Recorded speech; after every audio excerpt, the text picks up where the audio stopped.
In 2012, 2-year-old Maddox Durkosh was visiting the Pittsburgh Zoo and Aquarium with his mother when she lifted him onto a safety railing to get a better view of the African wild dogs. But the toddler soon lost his balance and fell 14 feet into the enclosure, which housed a pack of 11 dogs. Zookeepers and emergency responders rushed to intervene, but the animals quickly surrounded the child, and the attack lasted several minutes before zookeepers could drive them away. By the time rescuers had reached him, very little of Maddox had remained. Investigators later ruled the death a tragic accident, and the zoo temporarily closed the exhibit while reviewing safety procedures. In 1943, in Lyon, France, French resistance leader Raymond Aubrac was captured by the Gestapo and sentenced to death. But his wife Lucy organized a daring ambush to rescue him while he was being transported by Nazi officers. Resistance fighters attacked the convoy in broad daylight, killing several Gestapo agents and freeing Raymond along with other prisoners. The couple survived the war and remained married for more than 60 years, staying together until Lucy's death in 2007. This clip from a 1995 talk show would later become key evidence in a murder case. Let's have John come out here and see who has the crush on him. Here's John.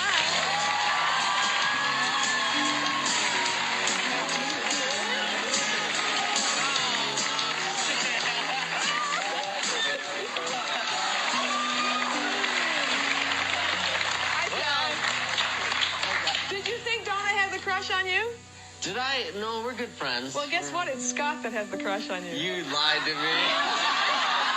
1995, 32-year-old Scott Amador appeared on The Jenny Jones Show to reveal a secret crush on his longtime friend Jonathan Schmitz. Before the taping, producers had reportedly told Schmitz that a woman had a crush on him, not that the admirer would actually be his male friend. When the truth was revealed on stage, Schmitz appeared to take the surprise in stride and even laughed it off in front of the studio audience. But after the episode was recorded, he apparently became deeply embarrassed by the public revelation. Just 3 days later in Michigan, Schmitz bought a shotgun, drove to Amador's home, and shot him twice in the chest, killing him instantly. He then called 911 and confessed to the shooting. Schmitz was later convicted of second-degree murder and sentenced to 25 to 50 years in prison, eventually being released on parole in 2017. The killing, which became known as the Jenny Jones murder, sparked a nationwide debate about the ethics of 1990s ambush-style talk shows and the use of the so-called gay panic defense in court.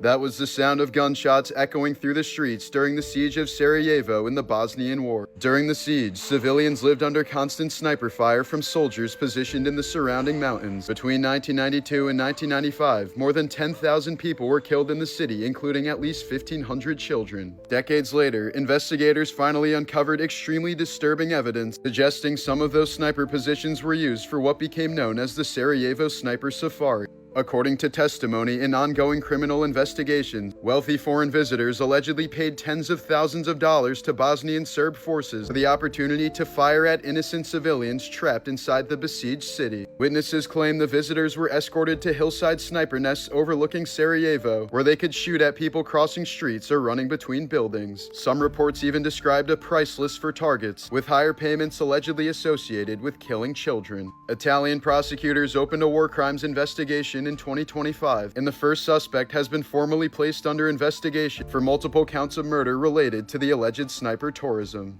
This preserved specimen shows a child's trachea and lungs with a single peanut lodged inside the airway. Small, smooth foods like peanuts are among the most common choking hazards in young children because they can slip past the throat and become wedged in the windpipe, immediately blocking airflow to the lungs. In some cases, the obstruction causes instant suffocation, while in others it leads to infection, swelling, or gradual respiratory failure if not removed in time. Foreign body aspiration remains one of the leading causes of accidental death in young children, since something as small as a peanut can turn fatal extremely fast. In 2007, a University of Tampa student was walking back to her dorm after a pirate festival when a man she had just met offered to walk her home. Once inside, he raped her and disappeared. Police quickly collected DNA from the scene, but for 14 years there was no match and the case went cold. That was until 2021 when the suspect Jared Vaughn made a critical mistake. He uploaded his DNA to a genealogy website to research his family tree. Investigators used that database to connect Vaughn directly to the crime scene. Despite facing a potential life sentence, Vaughn ultimately accepted a plea deal in 2022 that only resulted in probation and being registered as a sex offender. In Osaka, Japan, 23-year-old cosplayer Saki Sato was arrested after police say she cut off part of her 21-year-old boyfriend's ring finger with a hatchet and stored it inside the refrigerator. Authorities allege she had previously cut off his left nipple with scissors and exerted extreme control over his finances and phone. The victim himself eventually contacted police, leading officers to discover the preserved finger. Sato denied intentionally mutilating him, claiming he hurt himself, but prosecutors charged her with multiple counts of assault. If convicted, she faces significant prison time under Japan's criminal injury statutes. In August of 2010, dismissed Filipino officer Rolando Mendoza hijacked a tour bus carrying Hong Kong visitors in Manila, demanding his job be reinstated after corruption charges. The standoff dragged on for nearly 11 hours and was broadcast live, with negotiations collapsing after Mendoza's brother, who was trying to mediate, was arrested by authorities. As tensions escalated, Mendoza opened fire on the hostages, while police launched a chaotic rescue attempt that drew heavy criticism for poor coordination. The crisis ended when a police sniper finally killed Mendoza, but 8 tourists were dead and several others injured, sparking diplomatic fallout between Hong Kong and the Philippines. You may have this extremely rare eye condition without even realizing it. Visual snow is a neurological condition where a constant layer of flickering static fills a person's entire field of vision, often described like television noise that never turns off. For years, it was thought to be extremely rare, partly because many sufferers never reported it, believing their vision was normal. Only recently has it been more widely recognized as visual snow syndrome, with researchers linking it to abnormal activity in the brain's visual processing areas rather than problems with the eyeballs themselves. There's currently no known cure, though some treatments may help reduce symptoms for certain patients. Some people live with the condition for decades before realizing that what they see is not how most people experience the world.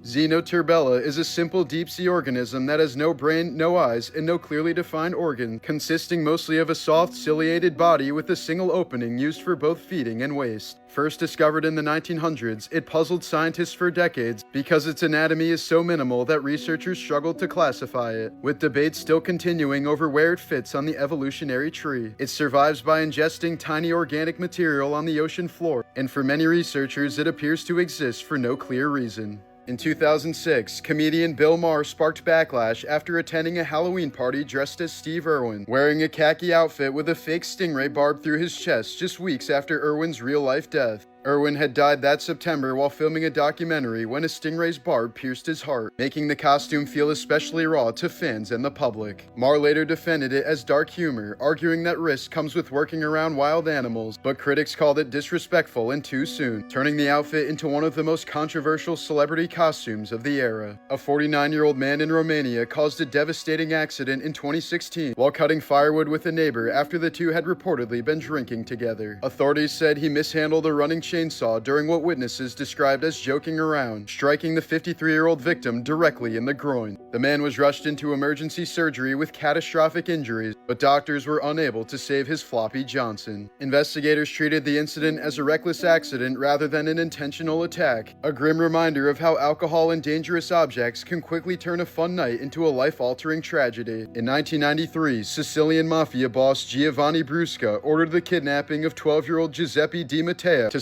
silence his father, a former mob insider who had begun cooperating with authorities. Disguised as police, captors lured the boy away, promising to reunite him with his dad. He was held for 779 days in degrading conditions, often caged, beaten, underfed, and moved between hideouts, while photos of his suffering were sent to pressure his father into silence. When testimony continued, Brusca ordered the kill, dismissing the boy as the puppy. Giuseppe was strangled and his body dissolved in acid to erase all evidence. The murder shocked Italy because it shattered the long-promoted myth that the mafia followed a code of honor that spared all children. But investigators in later trials revealed that this was never truly a rule, and Giuseppe's death became one of the most disturbing symbols of the mafia's retaliation tactics during the 1990s crackdowns. In 2019, police uncovered an abuse case at the Danby House nursing home in North Carolina after staff were caught recording and encouraging violent confrontations between elderly residents with dementia. Investigators said workers laughed, filmed, and allegedly urged a 73-year-old man to attack a 70-year-old woman, shouting instructions like punch her in the face while she cried for help. Both residents required constant care and couldn't fully understand what was happening, turning a supervised environment into exploitation for entertainment. The footage led to criminal charges and renewed scrutiny over how vulnerable patients in long-term care facilities can be manipulated by caregivers.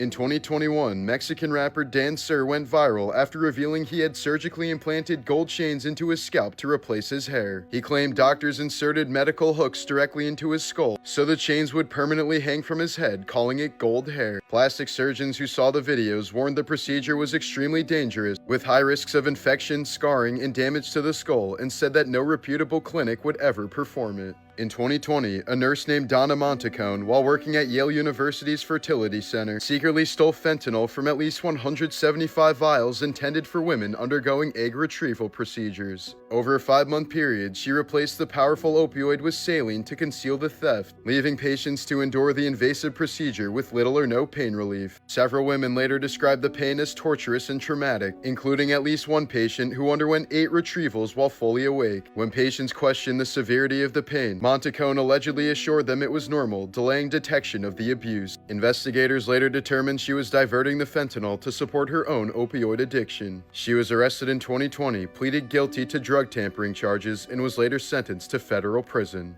When Tupac Shakur was shot and killed at the age of 25 in September of 1996, his longtime rival, the notorious B.I.G., was reportedly devastated. Despite their very public feud, multiple people close to Biggie said he cried when he heard the news and appeared genuinely shaken, telling friends, "Shit got effed up somewhere along the way, but that was my end." The two had once been close friends, but everything changed in 1994, when Tupac was robbed and shot 5 times at a New York recording studio. Tupac believed people close to Biggie knew about the attack, especially after Biggie released the song "Who Shot Ya" soon afterward. Biggie insisted he had nothing to do with it and said the song had been recorded long before the shooting, but the damage was done. The East Coast-West Coast rivalry, fueled by diss tracks, media pressure, and growing paranoia about being shot, turned them into bitter enemies. But behind the scenes, Biggie reportedly feared the violence had gone too far and worried he might be next. 6 months later, Biggie was shot and killed in Los Angeles by a drive-by shooting at the young age of 24. Both murders still remain unsolved to this day, turning one of hip-hop's most famous rivalries into one of its darkest tragedies.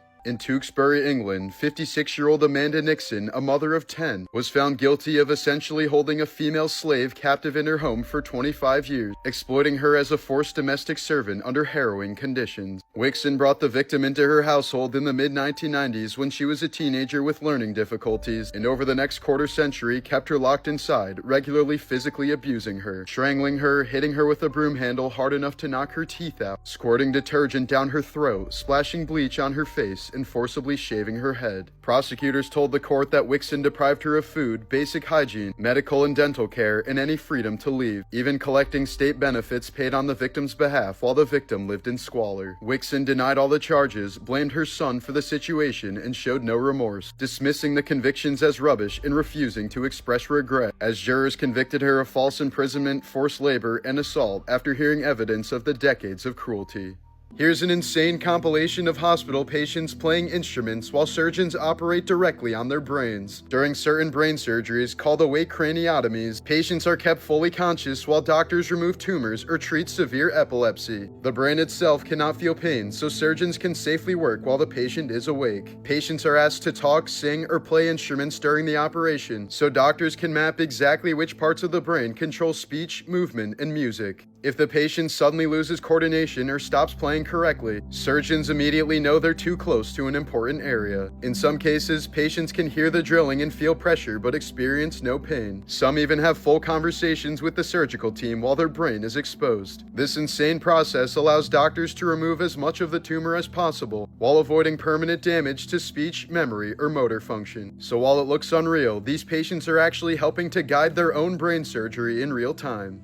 In December of 2025, 33-year-old Mexican-Canadian influencer Denise Gongora, known online as Mary Magdalene for her extreme cosmetic procedures and adult content, was found dead after falling from a 9th-floor high-rise in Phuket, Thailand. Just a few hours before her death, she shared this troubling post suggesting deep emotional exhaustion, prompting concern from fans. In the weeks leading up to the incident, videos circulated showing her appearing heavily intoxicated and being assisted back to her hotel by police and bystanders. Thai authorities reviewed security footage, witness statements, and scene evidence before officially concluding the case was a self-inflicted death. Carolina Olsen, later nicknamed the Sleeping Beauty of Sweden, went to bed at age 14 on a small Swedish island in 1876 and effectively stayed asleep for the next 32 years. For decades, she lay unresponsive, barely speaking, rarely moving, and depending on others to feed and care for her. When she finally awakened in 1908, she reportedly believed it was the same day she had fallen asleep. Although doctors later noted brief moments of awareness during those years, Olsen experienced no sense of time passing, essentially sleeping half her life away.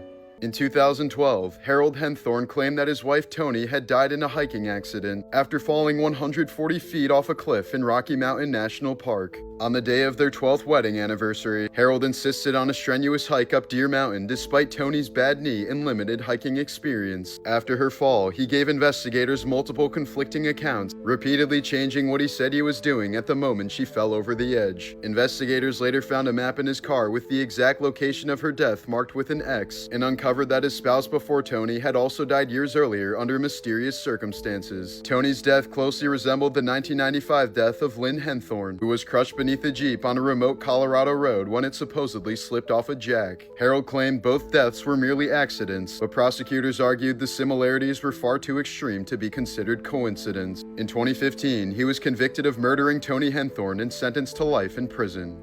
In 2020, Ohio College student Sidney Powell brutally murdered her mother Brenda Powell inside their home. Prosecutors say Sidney first struck her mother with a cast iron skillet before stabbing her more than 30 times in the neck. The attack happened while Brenda was on the phone with officials from the University of Mount Union, who were speaking with her about Sidney being dismissed from the school. According to investigators, Sidney had become enraged over being kicked out of college and feared her mother would cut off financial support and force her to face consequences. As the call continued, university staff reportedly heard screaming, gurgling, and sudden silence before the line went dead. Sidney later fled the gruesome scene but was arrested shortly after. She was convicted of aggravated murder and sentenced to life in prison. Acclaimed filmmaker and actor Rob Reiner and his wife Michelle Singer Reiner have been found dead in their Brentwood, Los Angeles home in what investigators are investigating as an apparent homicide. Emergency responders discovered the couple inside the residence during a medical aid call when their daughter Romy reportedly found them dead with their throat slit. Their 32-year-old son Nick Reiner was taken into custody and held on $4 million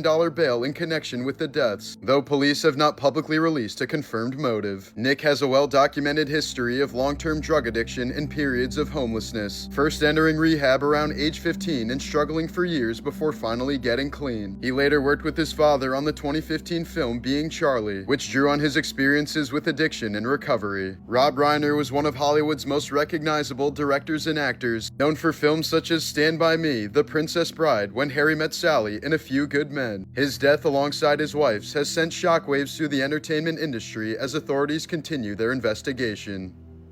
Before fame, Charlie Heaton lived in a dangerous squat in London while touring with a noise punk band. He's talked about waking up to overdoses in the building, sleeping on floors, surviving on almost no money, and performing in violent clubs where fights routinely broke out. In 2017, he was detained at LAX for cocaine traces in his luggage and temporarily barred from entering the US. Carol Buono's childhood was marked by a near-fatal accident that almost killed her decades before she ever appeared on Stranger Things. At 11 years old, she was struck by a speeding car while walking home in New York, suffering severe injuries and head trauma that required long-term recovery and left her with memory gaps from that entire year of her life. Finn Wolfhard has dealt with disturbing stalking-level behavior since he was barely a teenager. At 14, he said grown adults were waiting outside of his hotel rooms, following him to filming locations, and even tracking down where his family lived, forcing security to intervene more than once. In one of the creepier incidents he's discussed publicly, a group of adult fans learned his exact shooting schedule and routinely appeared wherever he was working, standing silently across the street, something he said made him feel hunted.